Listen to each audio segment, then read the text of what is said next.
औलाद का डीएनए कराने गए थे तो मेरे किरदार पर ही शक हुआ ना आपको? एक बार कह देते मुझे, मैं इसे पैदा ही ना करती, हमारी बच्ची बाप की नजर में यूं गाली तो ना बनती। For God's sake, तुम चुप कर सकती हो? खुदा गवाह है, 1 सेकंड के लिए तुम पे शक नहीं किया मैं पता नहीं कितने सालों से इस आग में जल रहा हूँ।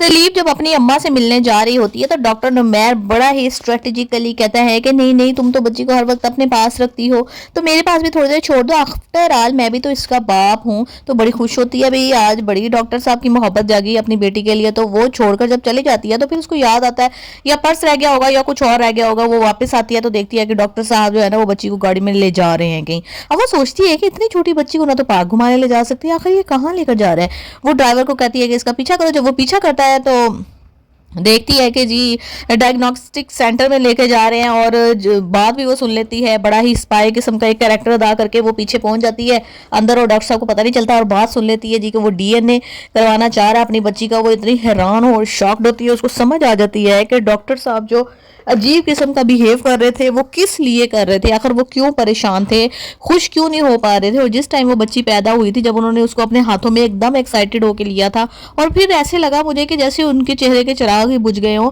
तो वो वजह अब उसके सामने आ गई है कि डॉक्टर जो था वो शक कर रहा था उसके ऊपर कि ये और मोइज एक ही कोचिंग में थे।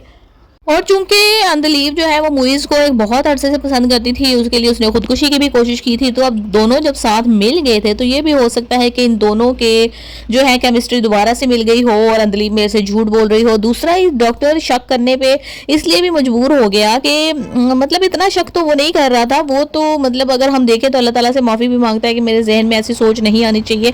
लेकिन उसको डाउट है कि मे भी जो थोड़ा बहुत उसको डाउट है वो क्लियर करवाना चाहता है कि मुझे ये पता होना चाहिए कि बच्चा मेरा है। वो क्यों डाउट क्लियर करवाना चाहता है? क्योंकि बहुत सालों पहले जब वो मेडिकल कर रहा था इंग्लैंड या कनाडा के जैसे मुल्क में, तो उसको पता चला था कि वो जो है ना वो 99.9% वो बाप नहीं बन सकता। जब उसकी शादी होगी तब उसके लिए बाप बनना एक नामुमकिन काम होगा।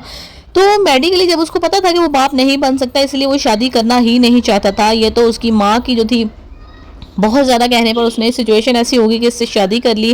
फिर वो अपनी माँ को ये भी कहता रहता था कि मुझे बच्चे नहीं चाहिए, मैं बच्चे नहीं पैदा करना चाहता। मतलब यही था कि वो उनको मेंटली प्रिपेयर कर रहा था कि मैं इस काबिल ही नहीं हूँ। अब ये बताता तो माँ को कितना ज़्यादा दुख होता। ये बात अगर किसी बच्ची के वालिदैन को पता चलती तो उनको कितना, कोई अपनी बच्ची देता है अगर किसी को पता हो कि हाँ ये बंदा तो जो है ना नामर्द है, ये तो बच्चे नहीं पैदा कर सकता, तो कौन अपनी बेटी की शादी ऐसे आदमी से करेगा।